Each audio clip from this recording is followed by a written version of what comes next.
Hotties, if this last year has drained you, hugged you, or dragged you through the mud, or all of the above, same. So let's try to reset for the new year together. Don't worry, this isn't a drink water and hope for the best video, okay? Come on, it's me. We are not entering the new year crusty, stressed, or spending too much money. I'm gonna tell you the real and actually helpful tips that you can start today. Y'all know I love a good glow up video, so welcome to the ultimate hottie glow up guide for 2026.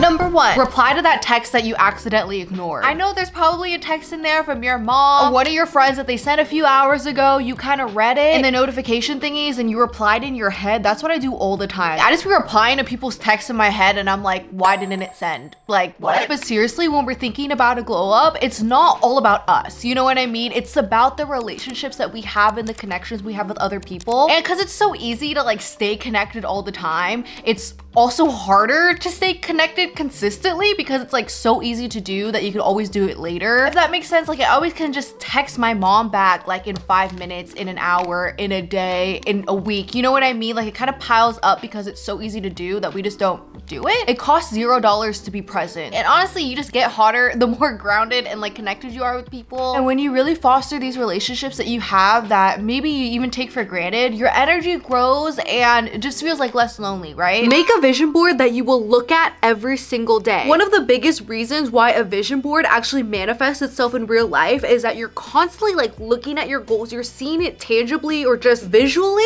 so you subconsciously make decisions to get yourself to that goal. A couple years ago, I made this really sick poster. It was pretty big and I printed out all these pictures and it was just so amazing to see all of my goals like put into like one space. I looked at it every single day and like literally 80%, 90% of all that stuff like happened, which is crazy. But if that's not something you want to do, making a digital one on Canva is super nice as well because you can make it your laptop, your iPad wallpaper, your phone wallpaper. And when you do that, you don't see it just once a day. You see it maybe like 10s or maybe 100 times a day because of how many times you're picking up your damn phone. Dreams and goals can sometimes feel so unachievable because it feels so far away. Like you can't even, like what? Like how is, I can never even conceptualize that I can hit 1 million subscribers, that I can do stuff like this. But when you're constantly like forcing yourself to look at your goals, all that stuff, it feels so much more achievable and like closer because it seems more familiar. I just love how vision boards do that. And honestly, like if you're like too lazy or whatever to like make the whole vision board, all that stuff, make a Pinterest like board and just like pin all this stuff. It's so fun to like scroll through Pinterest and just see your dream life come into reality. Just when you're picking out pictures and quotes and stuff, imagine you as yourself. Like for me, I'd be like, what does Jasmine 2026 feel like? Like I like to imagine myself as like a different entity. Like who is she? Jasmine in 2026 is gonna go to Japan. Jasmine in 2026 is going to launch Merge. I mean, like these are all goals of mine. We're gonna make it happen. Like even baby Jasmine was manifesting this. I was literally playing Girls Go games when I was like 8 years old, imagining myself doing my makeup on a vanity, and look at how I am right now. Like this is crazy. Invest in yourself and learn a new skill. We can always think of a million excuses of not to do something, but if it's your goal, then you gotta work for it. You don't know how many people I talk to that are like, oh my gosh, I wish I started YouTube, but like I'm too scared and I don't even know how to edit all this stuff. Do you think I came out of the womb learning how to edit or like all this stuff? Like I'm not even trying to be mean, but if you have a goal and you actually really want it, you owe it to yourself to give it a chance. You have to try. So let's just say that you're someone that wants to start a YouTube channel or something like that. Force yourself to edit a video. It literally could be 10 seconds, it could be 5 minutes, it could be whatever. Don't pressure yourself to post it, but pressure yourself to invest in yourself. Like, you know, life is too short not to try. I really recommend using CapCut. There's so many like different effects and all that stuff that you can do on there. There's so many tutorials on TikTok on how to edit. Pick a trend that you think is cool and challenge yourself to edit that way. Something that I'm challenged myself in doing and like learning a new skill is crocheting. There's this outfit that I really want to create for a concert and I was like, I couldn't find anywhere to buy a hat for it, so I was like, you know what? Might as well learn how to crochet. And you know what? I crocheted it.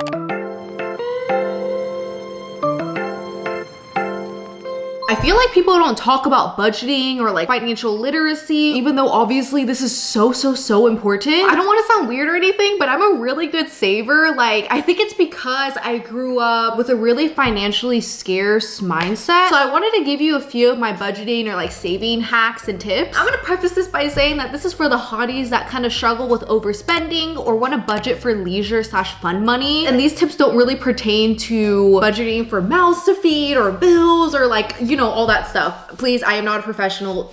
Yeah. So if you're a hottie that wants to save up for a trip, if there's like a cute wallet that you want to buy, some cute clothes, all that stuff, listen up. If you have trouble saving, I really recommend automating like daily transfers from like $1 to $5. It may seem like not a lot, but girl, that adds up. If you save $3 per day, you get over $1,000 in a year.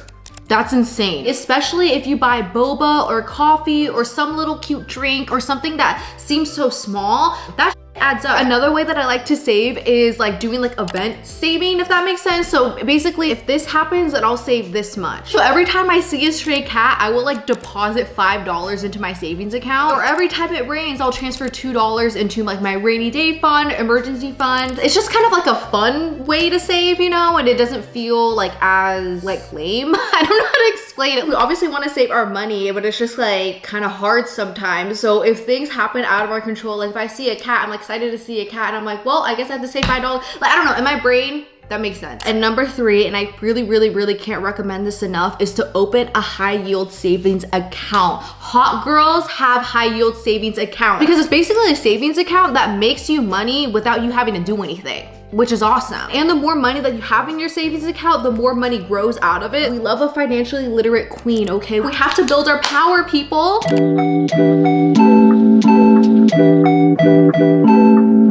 Perfect your signature makeup look. Choose one aspect that like never fails to make you really feel like that girl, like the hottie you are. That could be a glowy base, outer corner lashes, glitter on your bottom lash line, eyeliner, or blush, or whatever. Just have that one part of your makeup look that you can do with your freaking eyes closed that makes you feel so good about yourself, because it's really gonna give you instant confidence if anything else fails. You know what I mean? For me, it has to be my iconic wing eyeliner. Like, come on. Is it me without my wing liner? I don't feel like it. I have been perfecting the way that I do my eyeliner for probably like 5-6 years now, and it always makes me feel so good and pretty and happy with myself. So I really recommend taking time for yourself and perfecting at least one step in your makeup routine, so when you walk out that house, you know the baddie you are. One reliable routine equals instant confidence. Sometimes skincare is super overwhelming and my skin just needs a full reset. So y'all know I'm really not into that 10, 20, 15 step skincare routine. Honestly, I really believe in less is more, because sometimes we don't really know how all these chemicals are reacting together with our skin, all that stuff. It's just, I don't know. So what started with me being super lazy and not wanting to do like skincare, honestly, my skin, she's been slaying. I'm really not gonna lie. And when my skin was at its worst, I found that going back to the basics or just resetting completely really helped instead of piling all this shit on. My first tip with this is to actually skip morning cleanser and go with just water only, because when you double cleanse at night, which I hope you're doing, when you go to sleep and then wake up, there's really not that much like dirt and like ickiness on your face. It's mostly just crusties and all that stuff. So just water should suffice. And because I only stick to like 2 to 3 products in my entire skincare routine, I make sure to use every last bit of it. Rub your skincare all over your neck and your hands, because that's really important in anti-aging and just all that stuff, because I mean, we obviously focus on our face, but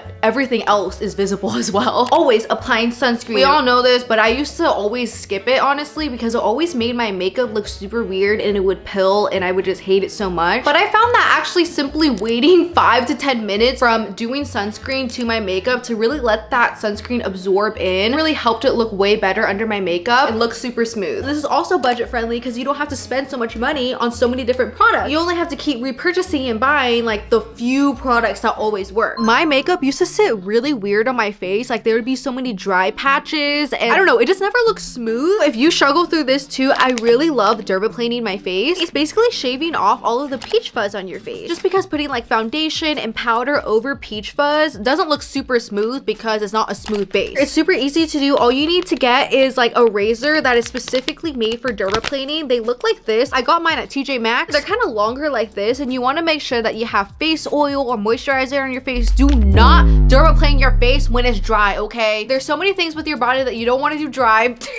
And this is also not one of them. You do not want to accidentally cut your face or like, I don't know, no. And then you just shave your face like this, and then that just helps the makeup sit super smooth and not bumpy. I'm not gonna lie, I never really realized how dirty pillowcases are. This is such an easy way to glow up your hygiene. I'm not even gonna lie, I used to like not be super on top of it just because I'm like, well, I'm like clean while I sleep, right? No. Because think about it, at least for me, like I don't wash my hair every single day, but I do always have some sort of product in my hair, and that product is rubbing all over my pillowcase. So it kind of just sits there, and then my face rubs all over it, and like there's like dirt and just all that stuff. It's just one of those things that I feel like is so easy to forget, but I'm reminding you right now. Wash your pillowcases. I would say at least once a week. Obviously more is better, but also it's kind of extra, so you know. Another way to glow up your hygiene is to actually pay attention when you're brushing your teeth. For me, I used to always like super zone out whenever I would brush my teeth because it was just so autonomous. It's like, yeah, I already know I'm supposed to like brush my teeth for 2 minutes and we're supposed to brush it at least twice a day, whatever. Like I'm just gonna brush my teeth. I got the electric toothbrush, it's just gonna work, right? And I don't even want to sound gross or anything, but when I went to the dentist, they were like, you're not really brushing the back of your teeth that well. And I was like, what, really? Like, have I just been a liar to all of my hotties? So my dentist actually taught me how to like really brush my teeth, like flipping it upside down and then really getting in there on like the back of your teeth, making sure you're bringing attention to every single tooth and your gums. I don't even know if this is a good tip just because maybe all of you have been brushing your teeth perfectly, but at least for me, it has not been perfect, and I just need to tell you that. No one wants stinky breath, right? And all of that stuff comes from the back of your teeth, so make sure you're getting that. And your tongue.